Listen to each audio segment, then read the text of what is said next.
Саламатсыздар. Бүгін 5-ші дәріс. Дәрістің тақырыбы Қазақстандағы конфессияаралық келісім және діни толеранттылық. Жоспар. 1. Этносаралық толеранттылық пен қоғамдық келісімнің қазақстандық моделі. 2. Дін саласына жауапты мемлекеттік саясатты жүзеге асырудағы орталық және өңірлік мемлекеттік органдардың құрылымы мен негізгі функциялары. 3. Қазақстан Республикасы мемлекеттік саясаттың діни қауіпсіздігі саласындағы сараптамалық және ғылыми қоғамдастық қызметтердің жаңа бағыттары. Жалпы конфессиялық дегеніміз латын тілінен қарастырғанда ғибадат немесе дінге сену. Белгілі бір діни ілімнің ішіндегі дінге сенушілік ерекшеліктері, сонымен қатар осы дінді ұстанатын ізбасарлардың бірлесуі деп түсінуге болады. Конфессиялық аралық келісім Қазақстан халқы үшін өзара түсінікті, қажет ететін қастерлі құндылық болып келеді. Әртүрлі конфессиялық өкілдермен достық қарым-қатынас орнатып, оларға қамқорлық таныту саясаттан бөлек адамгершілік құндылық болып табылады. Қазақстанның әлемдік және дәстүрлі діндер арасындағы сенімді байланыстар орнатылған өркениет арқылы алаңына айналу, елбасының жаһандық бағытталған мемлекеттік саясаты тиімді жүргізудің нәтижесі болып келеді. Оның жемісін елордамызда 3 жыл сайын өткізілетін әлемдік және дәстүрлі діндер лидерлері съезінің жұмысы арқылы көруімізге болады. Конфессия арқылы келісімнің басты мақсаты еліміздегі діни ахуалдың тұрақтылығын қамтамасыз етілуі, түрлі діни ағымдарға жол бермеу, еліміздегі діни тұтастықты қалыпты ету үшін тек дәстүрлі діндердің міндеті ғана емес, барлық діндердің арасындағы өзара түсіністікке, келісімге, бейбітшілікке негізделген қарым-қатынастардың маңызы орасан зор. Әртүрлі конфессиялық өкілдерімен достық қарым-қатынасты орнатып, оларға қамқорлық көрсету, толерантты болу, адами құндылықтардың шыңы болып табылады. Еліміздің осы сала бойынша жеткен жетістігі жетерлік, ауыз толтырып айтуға болады. Мемлекетіміздің әлемдік және дәстүрлі діндер арасында сенімді байланыстар орнатылып, өркениет аралық алмасулардың алаңына айналғаны бәрімізге мәлім. Жалпы Қазақстанда ислам, православие, католизм, протестанттық буддизм және иудаизм өкілдері келісім мен бейбітшілікке өмір сүріп жатқан әлемдегі жалғыз жер деп айтуға болады. 1991 жылы 16 желтоқсанда Қазақстан Республикасының мемлекеттік тәуелсіздігі туралы Конституцияның жаңа заң қабылданды. Тәуелсіздік Тәңірдің біздің ұрпаққа берген үлкен бақыты, халқымыздың мәңгілік құндылығы, біз бүгінге дейінгі барлық жетістіктерімізге тәуелсіздіктің арқасында қол жеткіздік деп айтуға болады. 20 жылдан астам уақыт ішінде елдің әл-ауқатын көтеріп, төл мәдениетіміз бен мемлекеттік тілді жаңарту ісіне қыруар жұмыстар жасалынды. Елімізде білім, ғылым, денсаулық, спорт салалары айрықша даму үстінде. Тәуелсіздік біздің ең басты игілігіміз, баға жетпес құндылығымыз деп айтуға болады. Жас мемлекет тарихындағы жаңа дәуір дәл осы тәуелсіздіктен бастау алады. Десек те, Қазақстан Евразия жүрегінде діни және мәдени әртүрлі үлкен тарихи кезеңде қалыптасты. Дегенмен де қазақтар 1000 жылдан астам уақыт бұрын ислам дінін қабылдады. Сондықтан Қазақстан ислам әлемінің бір бөлшегінде мұсылмандық оның халқының рухани өмірінің ажырамас бөлігіне айналды. Яғни, мемлекетті құраушы этносқа тән дәстүрлі толеранттылық, оның басқа мәдениеттер мен конфессиялық өкілдеріне деген ізгі құрмет пен қарым-қатынасты өз кезегінде жаңа мыңжылдыққа жас зайырлы мемлекеттің дамуы мен алдағы кезеңдегі өркендеу үшін мықты әрі сенімді негіз бола алады деп түйіндеуге негіз бар. Ар-ождан мен дін бостандығы конвенция арқылы келісім саласындағы мемлекеттік саясатты жүзеге асырудың тиімді қызмет ететін тетіктерін құру, алға қойылған мақсаттар мен міндеттерді табысты орындауға, негізгі құқықтар мен бостандықтардың сақталуын, түрлі дін өкілдер арасында және дінге сенбейтіндер арасында өзара түсіністікті және ынтымақтастықты нығайтуға, қоғамдағы тұрақтылықты сақтауға мүмкіндік береді. Қазақстанның тәуелсіздігін ресми түрде ең алғаш болып мұхиттың арғы жағында жатқан Америка құрама штаттары мойындады. Екінші болып айдаһарда айбарлы Қытай, сонан соң Ұлыбритания мойындады. Оның артында Монғолия, Франция, Жапония, Оңтүстік Корея және Иран мемлекеті мойындады. Иран Қазақстанның тәуелсіздігін мойындаған алғашқы мұсылман мемлекеті болып келеді. Алғашқы әлемнің салмақты елдерін мойындап, кейіннен басқа елдер мойындап жатты. Осылайша әлемдік саясат аренасында Қазақстан деген мемлекет тай-тай басты. Небары бірнеше аптаның ішінде әлемдік көптеген беделді елдерді қазақ елінің тәуелсіздігін мойындап дипломатиялық қатынастар бастады.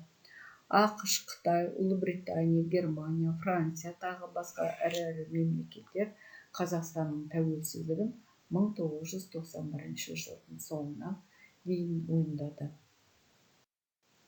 Мемлекет басшысының зайырлы қоғам дәстүріне ие екендігімізді және Қазақстанның зайырлы мемлекет екендігін ұмытпауымызды қажет деген сөздің арасында зайырлық категориясын барша Қазақстан халқының көп қырлы әлеуметтік қоғамдық өмірдегі терең әрі мәнді етіп көрсетуге ұмытылды.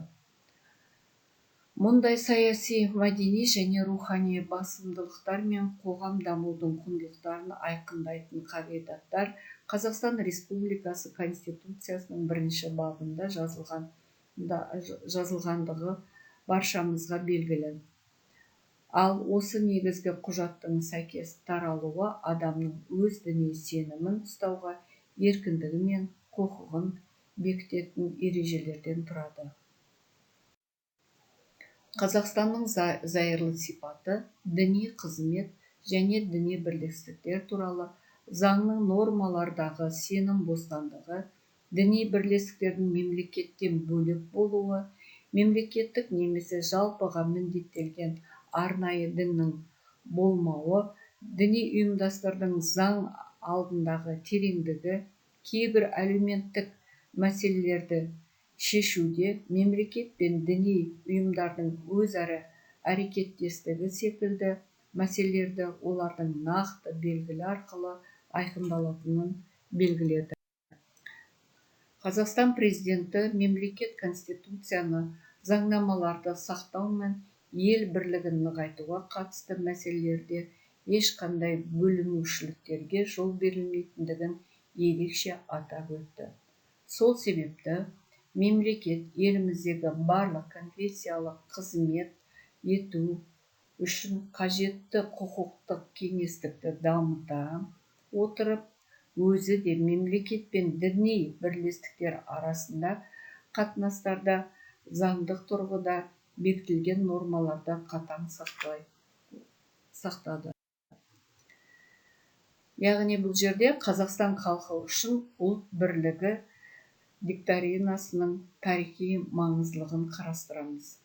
Біріншіден, полиэтникалық Қазақстан халқының әрі қарай дамуының стратегиялық бағытын анықтаймыз.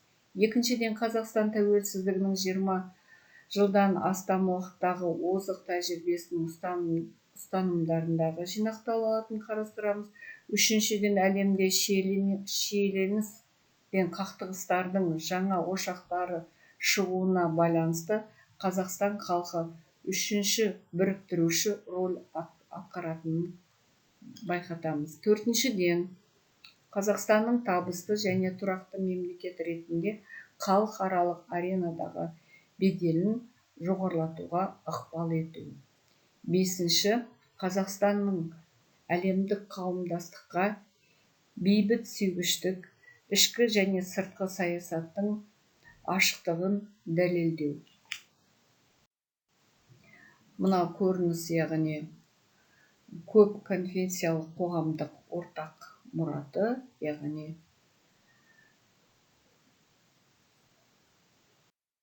екінші мына біздің құрылтайларымыздың өтетін көрінісі. Толеранттылық пен конфессиялық келісім тұрақтылықтың тірегі.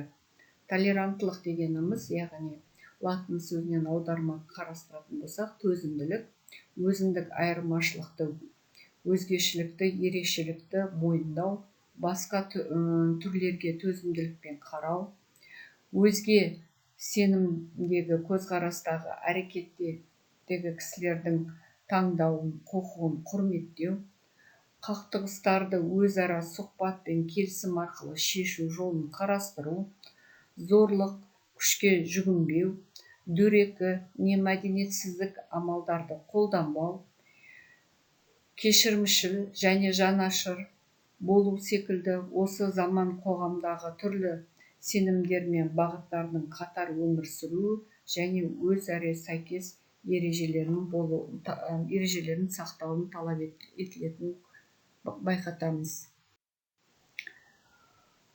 Өздеріңіз де білетін боларсыздар, дінаралық қатынас саласындағы еліміздегі салиқалы, салмақты мемлекет саясаттың іргетасы ол біріншіден ырықтандырылған, яғни тікелей айтатын болса либералдық заңнамалар. Екіншіден, барлық діни наным сенімге құрметпен қарау және үшінші, діни пікір алудағы плюрализм. Міне аталған үш шарт жалпы алғанда Қазақстандағы дінге сенетін азаматтардың дін ұстау бостандығы принципін, олардың құқығын және елдегі рухани бірлікті нығайтуды іске асыру үшін қажетті жағдайларды қамтамасыз етілуі. Еліміздегі ар-ождан бостандығы бағыттағы зайырлы мемлекетті саясаттың негізгі үш принципін де атап айтуымыз керек. Бұлар бейтараптылық, тағаттылық және тепе-теңдік принциптер. Толеранттылық дегеніміз тағы да тереңірек қарастыратын болсақ, өзгелердің діни сеніміне шыдамдылықпен, төзімділікпен қарау ғана емес, сонымен қатар олардың сеніміне сый құрметпен қарау дегенді білдіреді. Діндер арасындағы диалогты қамтамасыз ету, діни құрмет пен діни толеранттылықтың іргесін нығайту еліміздің ішкі және сыртқы саясаттағы шешуші басымдықтардың бірі болып келеді. 2003 жылдан бері әлемдік және дәстүрлі діндер жетекшіліктерінің съезі тұрақты түрде қабылдап келе жатқан елордамыздың Астана шарапаттығы күллі дін өкілдерінің басын қосып ортақ игі мәмілеге шақыратын өзіндік рухани орталыққа айналғанын білеміз. Әлемдік және дәстүрлі діндер лидерлерінің съезі Қазақстанның брендіне айналды десек те болады, бет бейнесі деп те қарастыруымызға болады. Ендігі мақсат діни наным сеніміміз, діни сауатымызды арттыру және осыдан туындайтын дәстүрлі құндылықтарды жаңғырту және рухани тәрбие шаралары аясында толерантты мінезді дамыту. Мұның барлығы әзірге қоғам үшін аса маңызды. Елімізде қалыптасқан конфессиялық келісімнің сақталуы да аталған факторлармен тығыз байланысты. 2003 жылдан бастап өткен әлемдік және дәстүрлі діндер жетекшілерінің үш съезі соның жарқын көрінісі деп білуге болады. Съездерге қатысқан көптеген әлемдік және ұлттық діндердің басшылары рухани келісім мен діни төзімділікті орнатуда Қазақстаннан алар үлгінің мол екендігін атап өткен болатын. Діндер үн қатысуын, диалогын қамтамасыз ету, діни төзімділікті нығайту, Қазақстанның ішкі және сыртқы саясатының шешуші басымдықтарының бірі болып табылады. Үлкен діни форумдардың бізде өтуі біздің елімізде деген құрмет пен зор сенім. Бүгінде бұл сенімді толық ақтай аламыз деген үміт те бар. Бүгінде елордамыз Астана дүние жүзіндегі барлық діндер өкілдерінің басын қосып, ортақ мәмілеге шақыратын рухани орталыққа айналды десек те болады. Дін туралы жаңа заңымыз қазіргі заман мен бүгінгі уақыт талабына сай келетін заң. Заңның атауының өзгеруі көп нәрсені аңғартады. Расында да 1992 жылы алғаш рет қабылданғанда дін саласында заңымыз діни сенім бостандығы және діни бірлестіктер туралы заң деп аталатын болатын. Одан келе 2002-2008 жылдары заңға өзгерістер енгізіле бастады. Құжаттардың атауы сол қалпында сақталды. Енді заң діни қызмет, діни бірлестіктер туралы деп аталады. Заңның осылайша жаңаша аталуы қазіргі жағдайға, қазіргі діни ауқал талабына сай келіп тұр деп айта аламыз. Осы заң қабылданғаннан бері діни сенім бостандығы толық бекінді, ортақтандырылды. Ал ендігі басты талап, міндет осы діни қызмет пен сенім бостандығынан кейін діни қызмет пен діни ағарту насихат жұмысын кеңінен жүргізу. Заңда діни бірлестіктер мен миссионерлер қызметінің мемлекет тарапынан заң шеңберде тұрақты түрде қадағалап отыруға мүмкіндік беретін пәрменді тетіктерді қарастырды. Діни бірлестіктерді құру, мемлекеттік тіркеу, қайта құру және тарату тәртіптері жүйеге келтірілген. Заңда еліміздің бай, рухани, дәстүрлі, тарихи, мәдени ерекшеліктері мен адам құқықтарына байланысты халықаралық дәрежедегі барлық нормалар толық ескерілген және сақталған десек те болады. Дін туралы заңнама саласында мемлекеттеріміздің және зайырлы шет мемлекеттердің тәжірибесі толығымен сарапталып, пайдаланған. Ислам діні ғылымның, білімнің діні деп айтсақ та болады. Қасиетті Құран кәрім 719 жерде ғылым ретінде қарастырылса, білім жайында айтатын болсақ, 336 жерде имандылық туралы айтылады. Тарихтың қозғаушы күші, рух пен сана, рухани қуат екені белгілі. Жеке тұлғалардың, тұтас этностардың, ұлттардың тағдыры мен белсенділігі осы рухани қуатқа ие болуына және де сол рухани қуаттың қандай дәрежеде болуына тығыз байланысты. Тіпті дінді берік ұстаған адамның бойында ерекше жігер мен күш қуат, былайша айтқанда шығармашылық ой қуат даритыны белгілі. Енді Бізге дәстүрлі дініміздің ұлттық нышанда өзіміз дұрыс қабылдауымыз керек. Біздің діни басқарманың айтатыны, үкіметтің қолдайтыны, бізге дәстүрлі дін қажет. Сондықтан біз өзіміздің исламды, ислам болғанда да арабтың не болмаса Иранның не түріктің исламы емес, Қожа Ахмет Яссауидің хикметтерін, Шәкәрімнің философиясын, Ұлы Абайдың 38-ші сөзіндегі исламды бойымызға сіңіруіміз керек.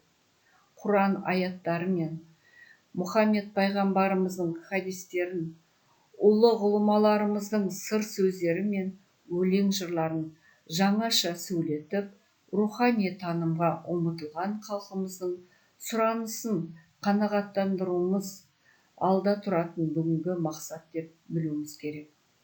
Дәстүрлі дініміз осы исламның сүннеттік парызы мен Әбу Ханифа мазхабын мойынсұнып, қазақтың дәстүрін, салтын сыйлайтын, елді бірлікке, татулыққа шақыратын дін, дәстүрлі ислам діні.